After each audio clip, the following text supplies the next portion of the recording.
Lincoln steps up, takes the stage. Gettysburg Address is just 2 minutes long, 272 words or thereabouts.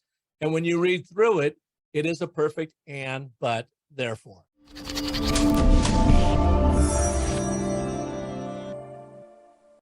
If you're a leader and you show up with your PowerPoint and it's filled with your stats, facts, bullets, and you're anding your audience to death, they are going to check out. They can't help themselves because their subconscious limbic brain checks out, says, there's nothing here for me.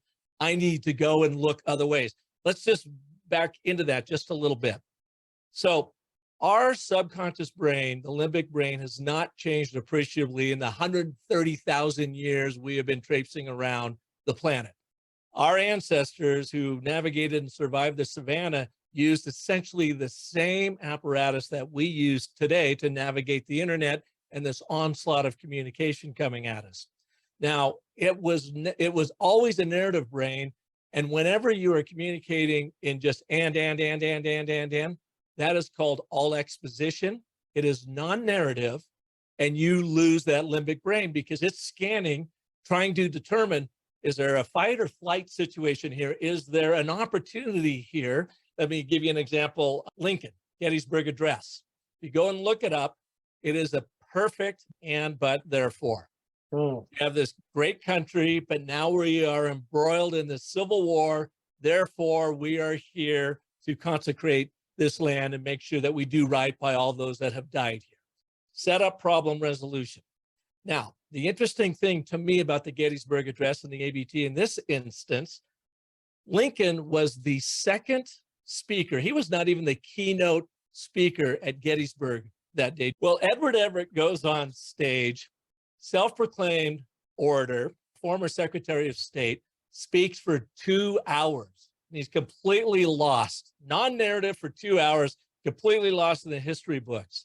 Lincoln steps up, takes the stage. Gettysburg Address is just 2 minutes long, 272 words or thereabouts.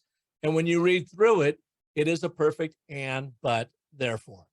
He knew, because he was just a great storyteller, how to hook into that storytelling apparatus in his audience. He did not know about the ABT, but when you look throughout history, you will see the most compelling leadership addresses have an embedded ABT throughout, whether their screenwriters had this thing totally, or their speechwriters had it totally dialed in, or the leaders. But that's what you've got to have. And with the and, but, therefore, I say you get one and to set up that statement of agreement, that positive statement of agreement. You want this, and it's important to you because of that, but you don't have it because of this. Therefore, imagine how great it's going to be when you get it as I help you do this, this, and this.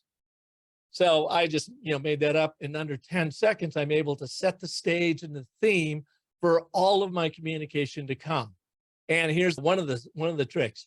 If you can build as much contrast between your statement of agreement and your statement of contradiction, your audience will give you all day long for your therefore statement of consequence. And of course, it's the therefore statement of consequence where you deliver all of the reasoning of why you are the go-to person and you have your call to action built into it.